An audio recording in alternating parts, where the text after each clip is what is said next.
A beggar found a suitcase full of money belonging to a millionaire who was almost dying. When she said what she wanted in return, the millionaire was completely speechless and started to cry.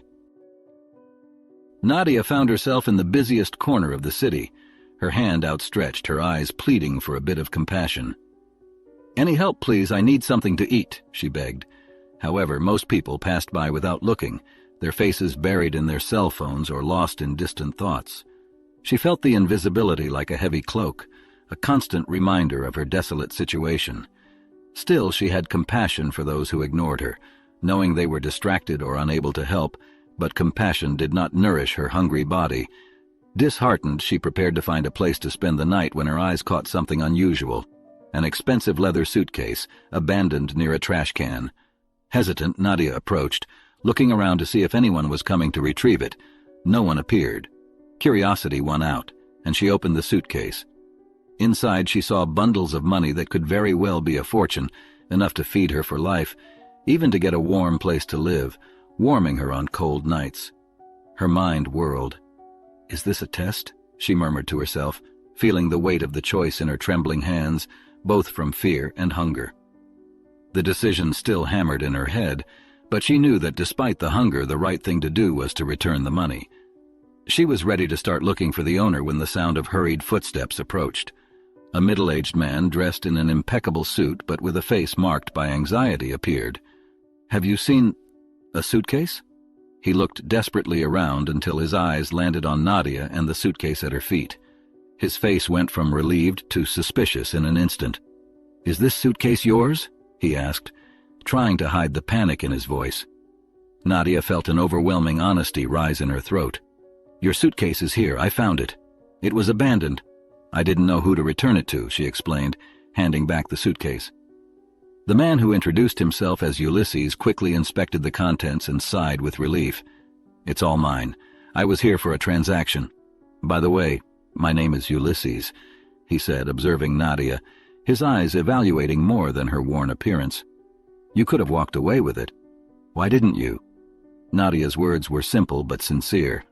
It wouldn't be right, and it wouldn't bring happiness knowing it belongs to someone else. Ulysses watched her intensely, as if seeing something more in her than she herself could perceive. "An honest person like you is rare these days. What's your name?" he asked, with an idea forming in his mind. "I am Nadia," she replied, curious to have the attention of such a well-dressed man used to being ignored. "May I make a somewhat unusual proposal, Nadia?" Ulysses asked. Nadia, confused but intrigued, nodded cautiously. Ulysses took a deep breath, choosing his words. "I am sick, terminally ill. I spent my life accumulating wealth, but what I really need now, money can't buy." He paused, measuring the impact of his words. "I was touched by your honesty and would like you to consider marrying me. I don't want to leave my wealth to those who don't need it, and your honesty shows that you will do the right thing with my inheritance. What do you think about marrying me?" he asked, indifferent to the beggar's clothes full of dirt. The request left Nadia speechless, a whirlwind of emotions invading her as she thought of how to respond. The idea of keeping the money didn't seem right to her. "I can help take care of your health, but I don't want to marry for your money," she said, leaving him shocked. "So what would you like in return?" he asked, curious. Nadia observed him for a second before saying, "I would be happy if you used the fortune for everyone who needs food," she replied, determined. Hearing those words, Ulysses was moved, surprised by Nadia's response, looking at her with a mixture of admiration and uncontained emotion. "You are an incredible woman, Nadia. Most people wouldn't have your integrity." He sobbed, a smile that seemed to light up his tired face. "I will improve my proposal, but I want to make it clear that your request will be fulfilled and I will help those in need. But this isn't just about the money or the inheritance. I really need someone to stay by my side, to see me as a human being, not just as a check.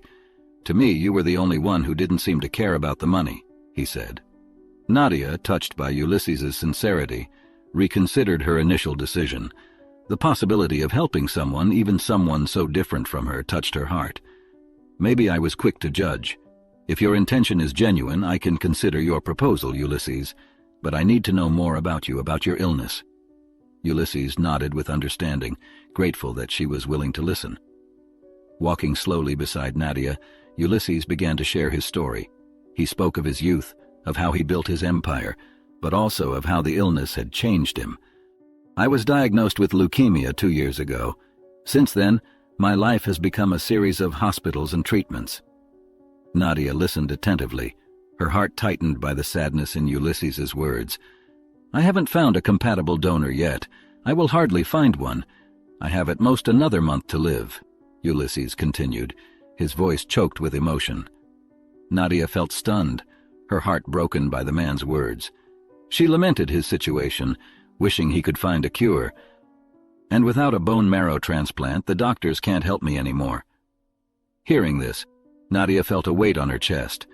The gravity of Ulysses's situation hit her deeply, making her see that her decision not only involved a change of life, but potentially saving a life. Pondering everything Ulysses had shared, Nadia felt a responsibility growing within her. I don't know much about medicine or diseases, but I do know how to care for people. If you accept my help, I promise to do my best to help you. Ulysses held her hand, a gesture of gratitude and relief. That's all I could ask for. Ulysses took Nadia to his car, where a driver was waiting. During the ride, the beggar listened to the millionaire's stories while her stomach ached with hunger. Upon arriving at the mansion, the car glided through imposing gates before stopping in front of a grand entrance. Nadia stepped out of the vehicle, her eyes wide, absorbing the magnitude of the property that stretched before her, a world so far from what she knew. The white walls and majestic columns seemed straight out of a fairy tale, one she never imagined she would be part of. Ulysses noticed Nadia's look of admiration and hesitation, and offered her an encouraging smile. I know all this can seem a bit intimidating, but I want you to feel at home here, he said, leading her inside. Every detail, from the sparkling chandeliers to the soft rugs and original artworks, spoke of meticulous care and imposing wealth. A maid, who had been discreetly informed of their arrival, approached. We will prepare a bath for you, she said to Nadia with a kind smile. Nadia, still a bit uncomfortable with so much attention and courtesy, just nodded. She was led to a bathroom that looked more like a spa room, with its fluffy, fragrant towels and an immense bathtub. After the bath, Nadia was led to a dining room where dinner was being served. The table was set with discreet elegance, exuding aromas that made her stomach growl loudly, reminding her of how hungry she was. Ulysses joined her, watching her with an almost paternal interest as she timidly began to eat. I hope you like it. The first bites were almost automatic, driven more by need than by taste, but as the urgent hunger subsided, Nadia began to really savor the meal. I have never eaten anything so delicious, she murmured, a bit embarrassed by her previous hunger. Ulysses smiled, pleased with her reaction. You will find that simple taste can be the most memorable, he commented, his tone suggesting a metaphor for the life he hoped Nadia would now share with him. As they ate, Ulysses continued the conversation, interested in learning more about Nadia's life on the streets. Used to being ignored, Nadia felt heard and valued, a novelty that filled her with a strange and pleasant feeling of belonging. After dinner, as Nadia settled into the opulence of the mansion, she began to feel the weight of her new reality. Ulysses, despite his apparent strength, seemed fragile. As the days passed, the disease consumed him silently, and Nadia saw the marks of the struggle in his pale face and slower, more deliberate movements. She dedicated herself to caring for him, learning to administer medications and interpret the slightest signs of discomfort or pain he tried to hide. One morning, as she helped Ulysses sit up in bed after a particularly difficult night, Nadia felt the urgency of the situation. You are worse today, aren't you? She asked, the concern coloring her voice. Ulysses looked at her with a weak smile and tried to reassure her. It's just the ups and downs, Nadia. Part of the journey, he replied, trying to mask his anguish. The following days were a whirlwind for Nadia as she adjusted not only to her new responsibilities, but also to the rhythm and expectations of life in the mansion. The nights were long and often spent in vigil, watching Ulysses's restless sleep, listening to the sounds of the large, strangely silent house. The first light of dawn had barely touched the meticulously cared-for gardens of the mansion when a doctor's car arrived. Nadia, who had spent another restless night beside Ulysses, watched from the bedroom window. The doctor was greeted at the entrance and led to them. Ulysses, with an expression of hope mixed with fatigue, adjusted himself in bed to receive Dr. Winston, introducing him to Nadia. The man brought with him a folder full of documents and results of exams done by the Millionaire. Ulysses, after reviewing your case with colleagues and specialists in the field, the conclusion is unanimous. We need to intensify the search for a compatible bone marrow donor, explained Dr. Winston, sitting beside the bed. His voice was calm but carried a clear urgency. The latest analyses show a progression of the disease that concerns us. We have no time to lose. Nadia sat closer, holding Ulysses's hand. She felt every word of the doctor like blows, each one reinforcing the reality of the situation. "What can we do to speed up the process?" she asked, her voice firm despite the fear she felt. Dr. Winston looked at Nadia, noticing the determination in her eyes. "There are several organizations and donor registries we can connect with. I will personally supervise the searches and ensure we use all available resources. We can also consider launching campaigns to increase the chances of finding a match," Winston said. Ulysses, hearing this, gave a faint smile to calm the worry on Nadia's face. "Thank you, Nadia, for taking care of me, and thank you, Dr. Winston, for not giving up." The doctor nodded, recognizing the moment of humanity shared between them. In the following days, the mansion transformed into an operations center in the search for a compatible donor. Nadia was by Ulysses's side every step of the way, learning about the bone marrow donation process, helping to organize information. Despite the distressing situation, she found a new strength within herself, driven by the desire to save the life of the man who had shown her so much kindness. Ulysses, in turn, saw in Nadia a light in the darkness of his condition. She was his companion on this uncertain journey, a constant presence that brought him comfort and hope. One day, while organizing papers and coordinating efforts for the donation campaign, Nadia had an epiphany. Watching Ulysses, who rested on the couch with a distant look, she decided she could do more than just support him emotionally and logistically. "Ulysses," she began hesitantly, "I was thinking, maybe I should get tested for compatibility too. I know it will almost be a miracle if I am compatible, but it's not impossible that I could be a donor. What do you think of trying?" she asked, watching him intently. Ulysses turned to her, surprised by the suggestion, but a glimmer of hope shone in his eyes. "You would do that for me?" he asked, his voice choked with emotion. "Yes, I would," she replied, praying she could help the man who had given her a roof and eased her hunger. The next day, Nadia accompanied Dr. Winston to the hospital to undergo the bone marrow compatibility test. She tried to remain calm, but her heart was racing, driven by the possibility of being able to save Ulysses's life in such a direct and concrete way. "Regardless of the result, I am here for you," she assured Ulysses before entering the exam room, holding his hand firmly for a moment. After the samples were collected, the waiting days were torturous. Nadia tried to stay busy, but her mind constantly returned to what that test could mean. Ulysses, in turn, tried not to show it, but the anxiety was palpable every time his eyes met hers. They shared a silence full of unspoken words, each one worried about the implications of the result. Finally, the phone rang. Dr. Winston was on the line, and his voice was cautious but had a trace of optimism that hadn't been there before. "Nadia, you are compatible," he announced. The news hit like a bomb, leaving both of them in shock for a moment. "However," he continued, "we need to discuss the risks.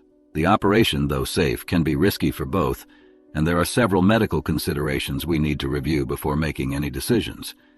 Ulysses and Nadia sat with Dr. Winston that afternoon to discuss the details of the transplant procedure. "The success rate is high, but as with any major surgery, there are risks," the doctor explained. "Rejection, complications during surgery, it is a big decision." Nadia listened attentively, the gravity of the situation weighing on her. The possibility of saving Ulysses was within her reach, but the fear of what could go wrong was frightening. That night, while Nadia walked through the moonlit gardens of the mansion, she pondered her decision. "Can I really do this? What if something goes wrong?" she murmured to herself. However, the image of Ulysses, each day more fragile, strengthened her resolve. She stopped, looking at the starry sky. "I will do this. I have to do it," she decided, a mix of determination and fear coursing through her heart. It was a giant step, full of uncertainties, but driven by the desire to give Ulysses a chance to fight for his life. As Nadia prepared for the bone marrow donation, the atmosphere in Ulysses's mansion grew increasingly tense. Ulysses's family, led by his mother Eloise, had their doubts about Nadia's intentions. One particularly tense afternoon, as Nadia walked past Ulysses's office, Eloise confronted her. "Do you really expect us to believe that your sudden entry into Ulysses's life is just a stroke of luck? A beggar like you taking advantage of my son?" Eloise said, her tone laden with suspicion. Nadia, caught off guard, held firmly to the folder in her hands, trying to maintain her composure.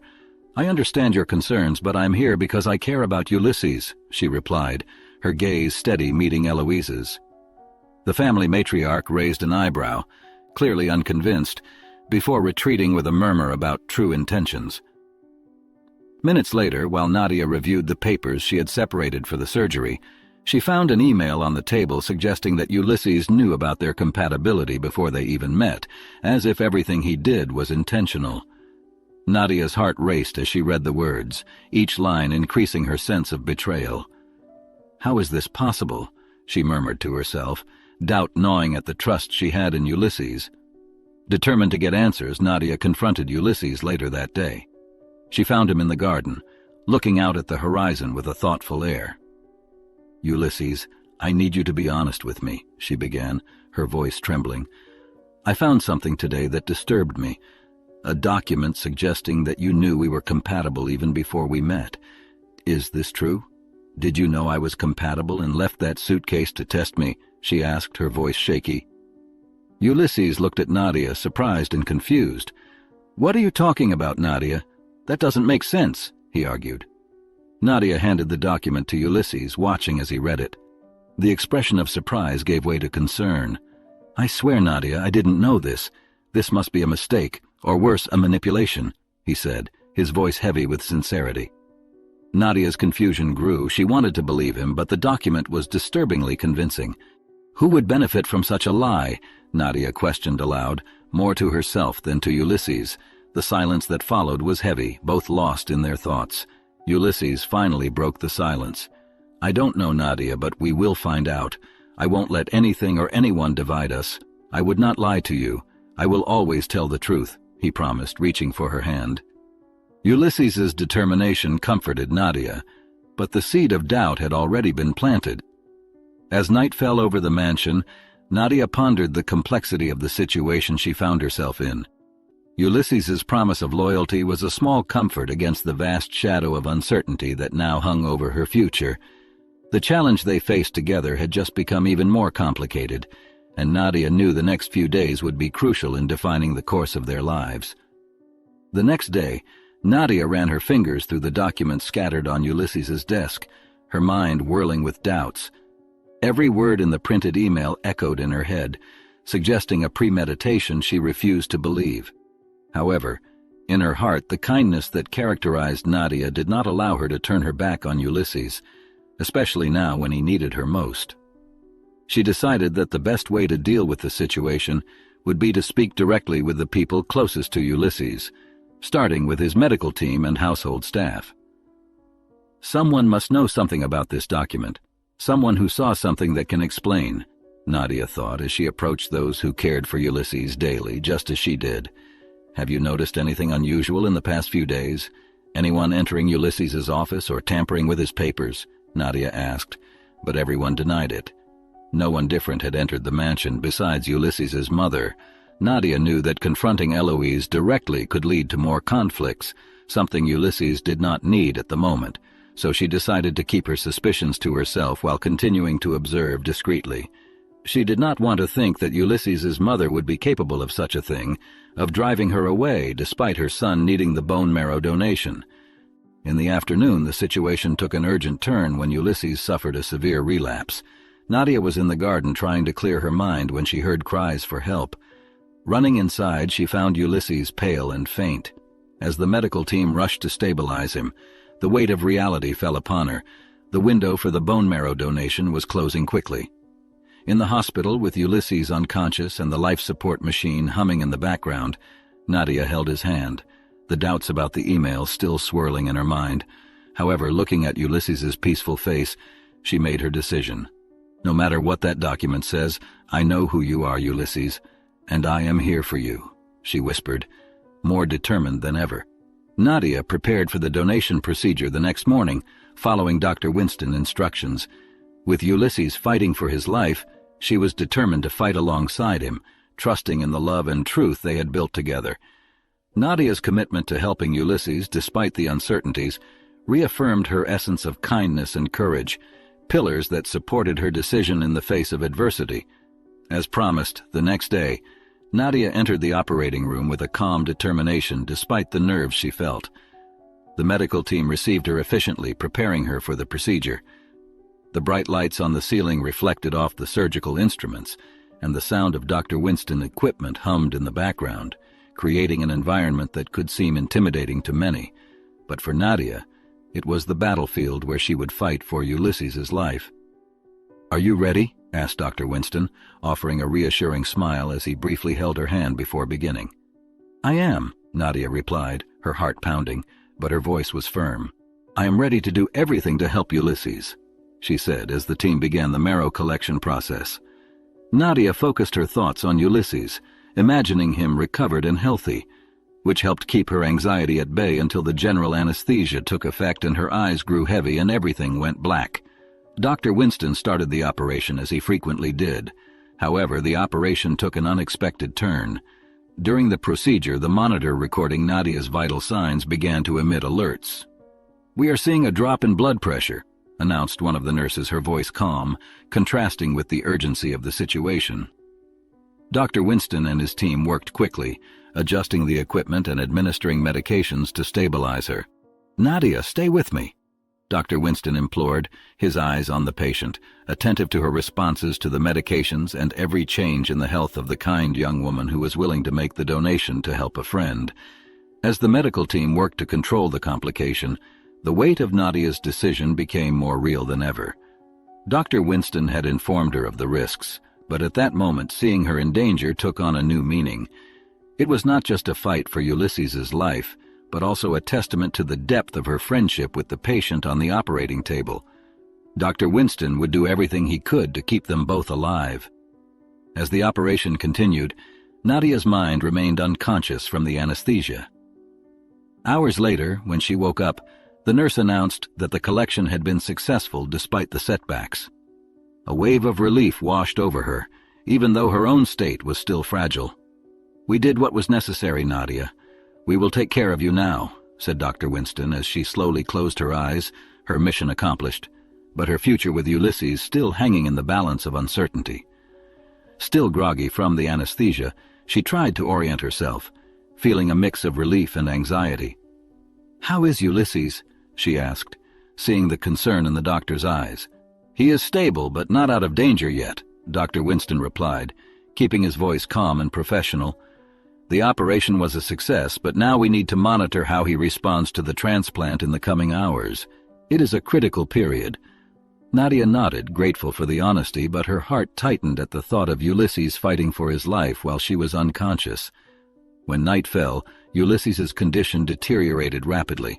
Dr. Winston appeared again at his bedside, this time with grim news.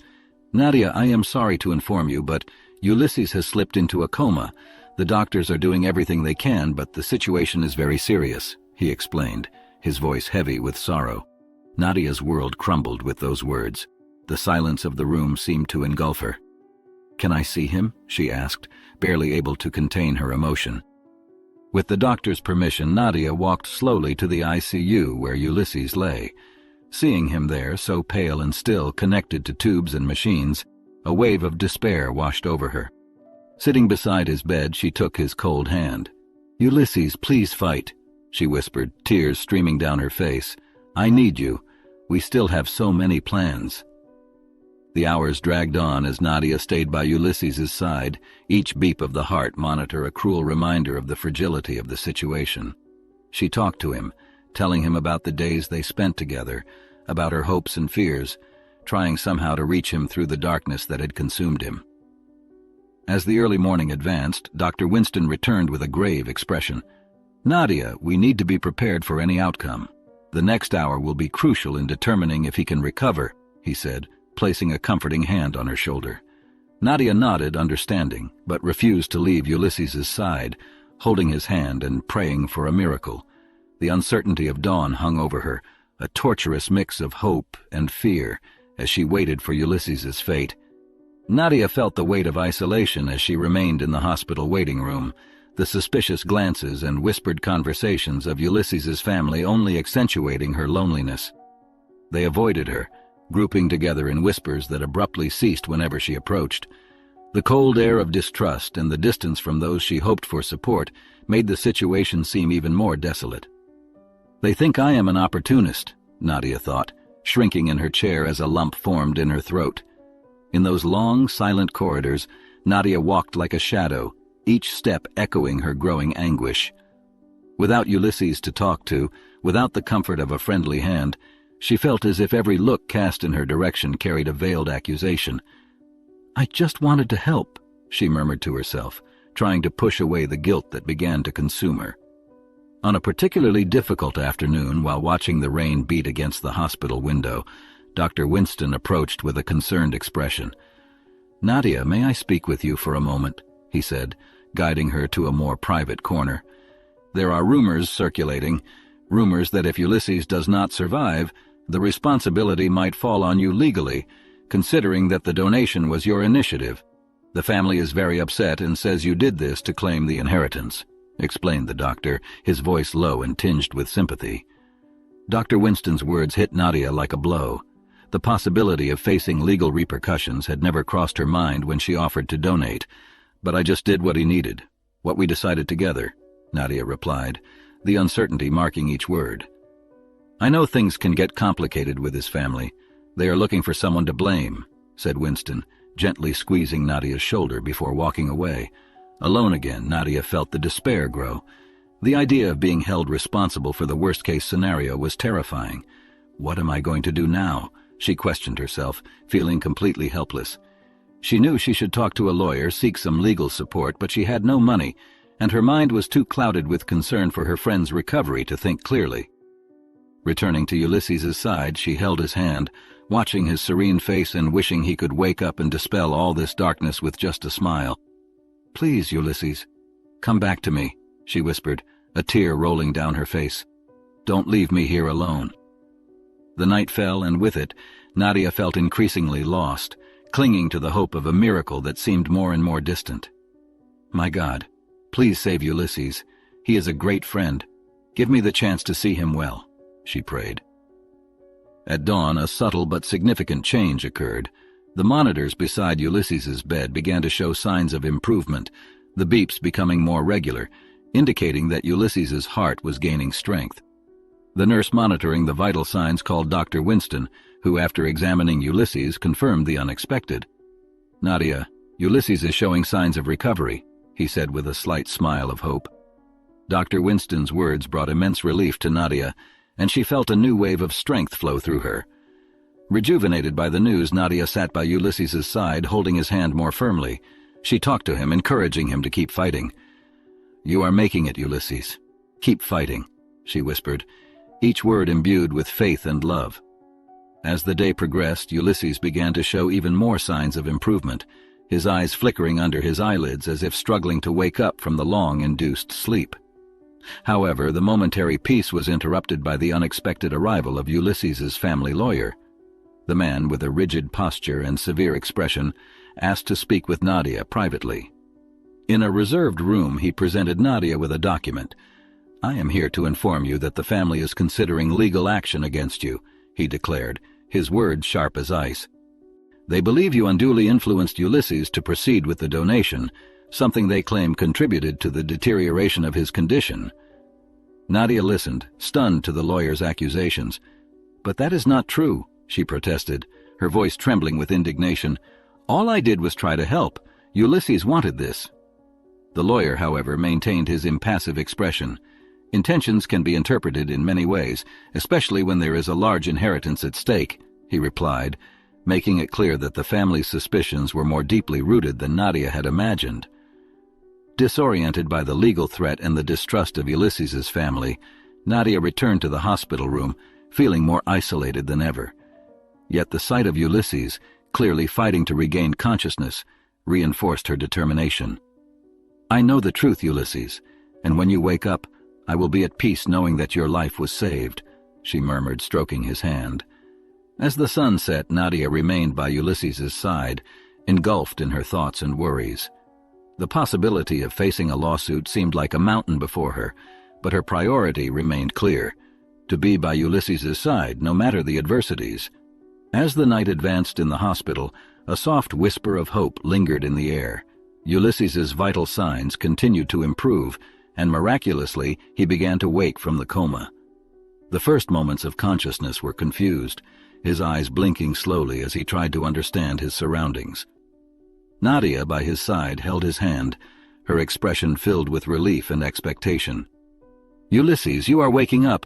Everything is fine now," she whispered, tears of relief mingling with a smile. Ulysses focused his gaze on Nadia, recognizing her almost immediately. "Nadia, what happened? Did everything go well with the surgery?" he asked, his voice weak but clear, a melody to her ears. Nadia quickly explained about the donation, the relapse, and the family's accusations. Ulysses's expression hardened as he processed the information. "This is absurd," he murmured, anger beginning to take shape. "You saved my life, Nadia. They have no right to accuse you. You have done so much more for me than all of them, taking care of me and never wanting any money or inheritance in return, even refusing when I made that proposal. Those who are interested in money are them," he said. Ulysses sat up in bed, determined to face the situation. He asked a nurse to call his family to the room, including the lawyer who had threatened Nadia. Nadia tried to protest, concerned for his health, but Ulysses was resolute. "It is time to set things straight," he insisted. When the family arrived, with expressions ranging from confusion to concern, Ulysses took the floor. "I have heard about the intentions to sue Nadia," he began, his voice gaining strength. "I want you all to know that it was my decision to receive the bone marrow donation from her. Nadia acted out of love and compassion. Any legal action against her will go through me first." The lawyer tried to interrupt, but Ulysses raised his hand, silencing him. "There is nothing to discuss here. I will personally ensure that no charges are made." The meeting was tense, but Ulysses held his ground, defending Nadia against any accusations. Gradually, the family began to stop the accusations, and the tension in the room diminished. Nadia stood by Ulysses's side, holding his hand, immensely grateful for his support. With Ulysses now conscious and recovering, he and Nadia spent the next few days together in the hospital, with her taking care of him, ensuring that her friend was well enough to leave the hospital fully recovered.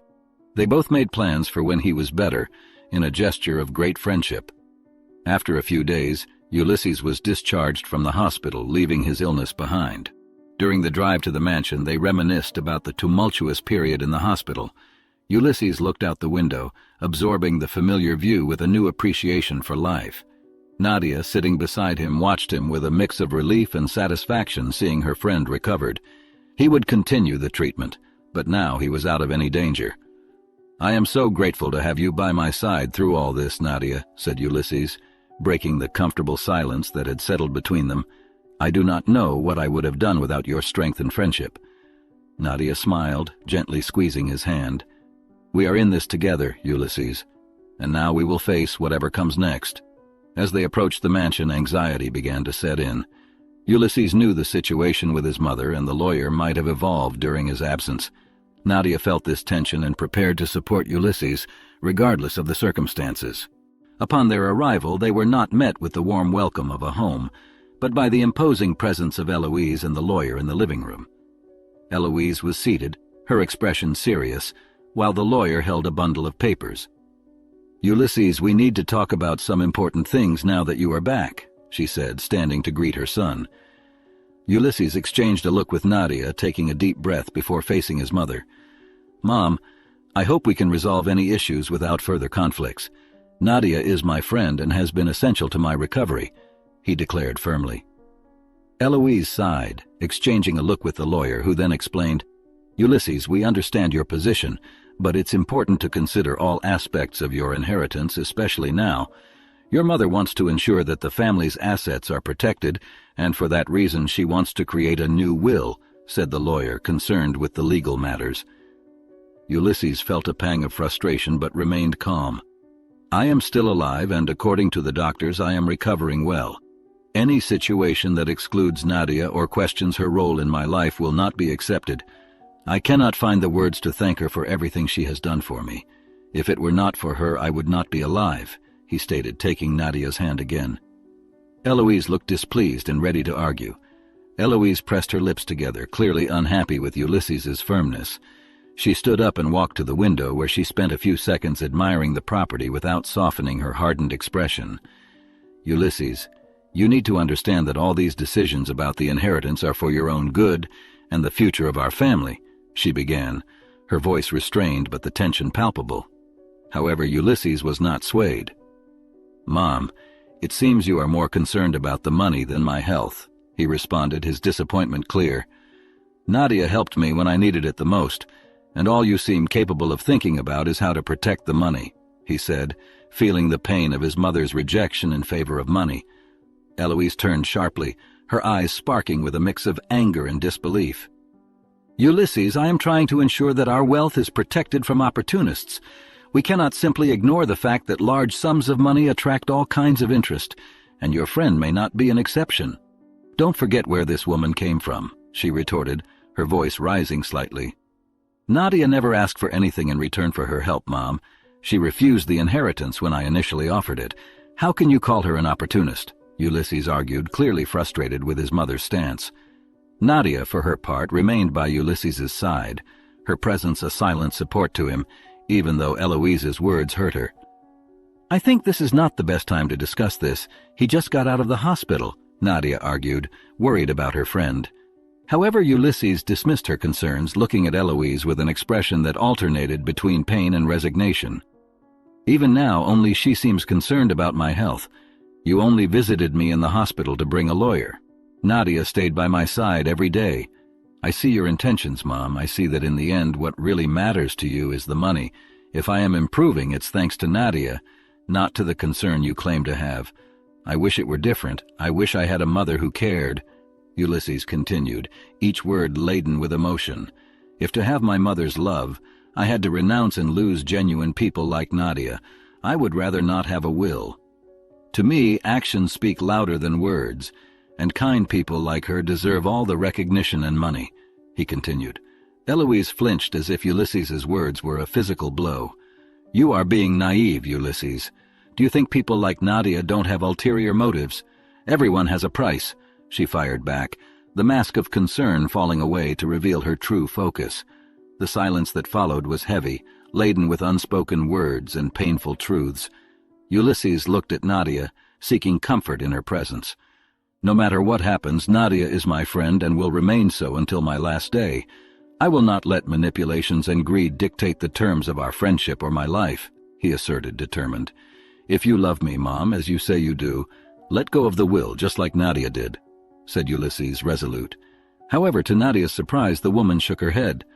I have a right to this fortune, Ulysses, Eloise said, realizing she would not convince her son, then walked to the house's entrance with the lawyer in tow, her last words echoing behind her. You will regret this, Ulysses. You will see that I am right. With Eloise's departure, Ulysses and Nadia exchanged looks, united not only by friendship, but now by a mutual understanding of the battles they would still have to face together. After weeks of recovery and reflection, Ulysses felt invigorated and ready to face the decisions that would shape the future of his family. With Nadia by his side, whose friendship had become the foundation of his new life, Ulysses organized a family meeting to resolve once and for all the pending issues about his estate and his will. In the mansion's drawing room, Ulysses awaited the arrival of his relatives. Eloise was the last to arrive, accompanied once again by the lawyer. Her expression was unreadable, a mix of caution and challenge. The other family members, noticeably tense, exchanged nervous glances, aware of the meeting's importance. When everyone was gathered, Ulysses began to speak with a clarity and firmness that surprised some of those present. Today I want to share with you important decisions I have made about my will and how I want our assets to be managed in the future, he said, drawing all eyes. These decisions were inspired by recent events and the lessons I have learned about who truly cares for me. He paused, looking directly at Nadia, offering her a reassuring smile before continuing. Firstly, I want to reiterate that my health has improved thanks to Nadia's unconditional support. Therefore, I have decided to include her in my will as a recognition for everything she has done. This is not a reward, but a gesture of gratitude." Murmurs among the family members grew, but Ulysses raised his hand, asking for silence. "I understand this may be surprising to some of you, but I want to make it clear that my decision is final," he said. Eloise, clearly agitated, tried to intervene. "Ulysses, you need to reconsider. We are talking about the future of our family, the legacy your grandparents built. You are being swayed by temporary feelings," she said. Ulysses, however, maintained his composure. "Mom, my judgment has never been clearer. Nadia has shown a loyalty that surpasses any expectation. Additionally, I am establishing a charitable fund ensuring that our fortune also serves to help those who are less fortunate and go through the same illness I did without financial resources. Furthermore, I have set up a fund to help the neediest who, like Nadia, had nothing to eat or nowhere to live. In my lifetime, I will begin investing in these foundations, helping those in need," he clarified. Looking at his relatives, he was direct. "I have also decided to leave a modest sum to all family members, including you, Mom.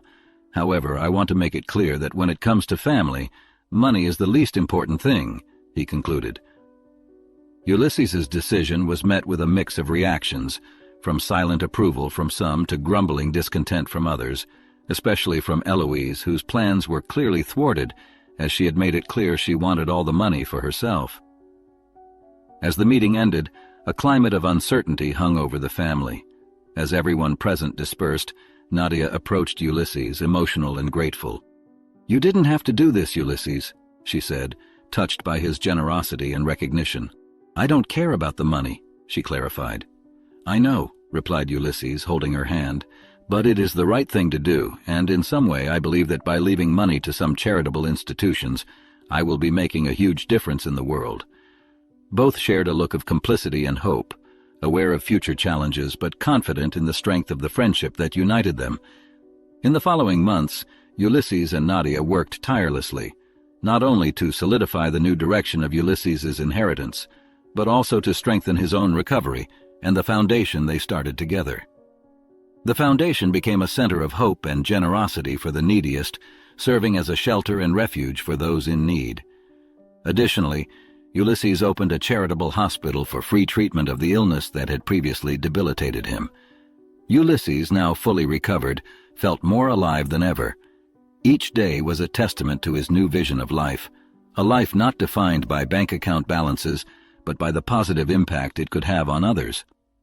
Seeing these children smile, knowing we are making a difference, that's worth more than any amount of money, he shared with Nadia during a fundraising event, watching the children play in the mansion's garden.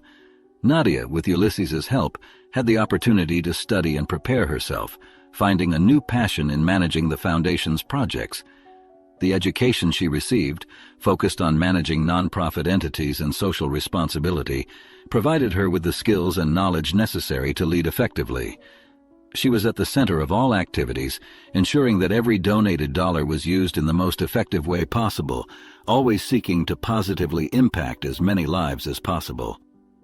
"I never thought my life would take this turn, Ulysses," she confessed one afternoon, while reviewing plans for a new wing of a local hospital they were funding. "But I am so happy it did. Having the chance to study and qualify for this role has given me a completely new perspective.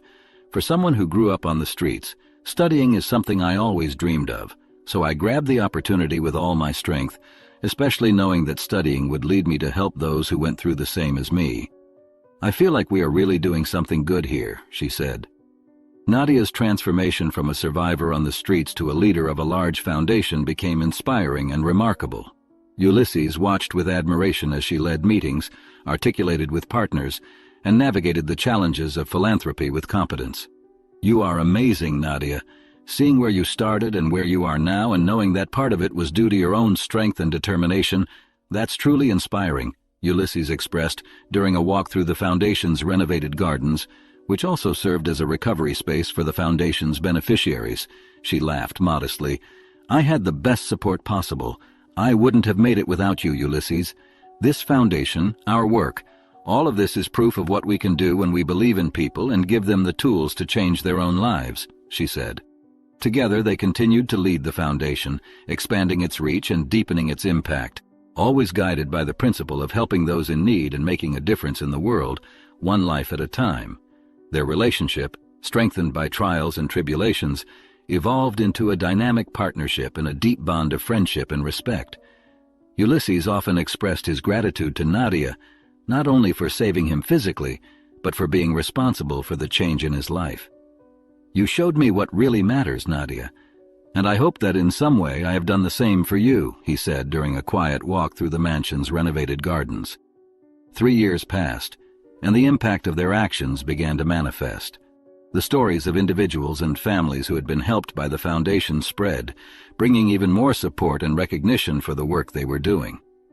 Local newspapers and even some national ones began to highlight the millionaire who became charitable, as Ulysses was frequently called now. One sunny afternoon, as they prepared for another meeting with the foundation's team, Nadia and Ulysses shared a moment of reflection on the mansion's veranda. "To think it all started with such a dark crisis," Ulysses reflected, his gaze lost in the landscape. "And now look at us, Nadia, saving lives, changing destinies." Nadia smiled, her hand finding his in a gesture of companionship.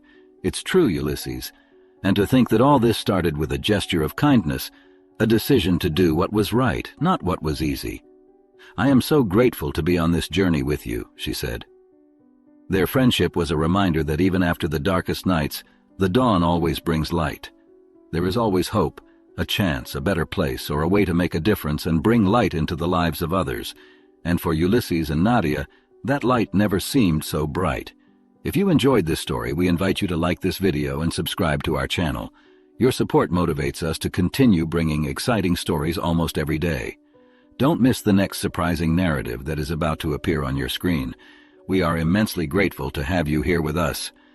Now, you can click on the links that are appearing on the screen right now. We have a special selection just for you, filled with valuable stories and guaranteed entertainment. See you there.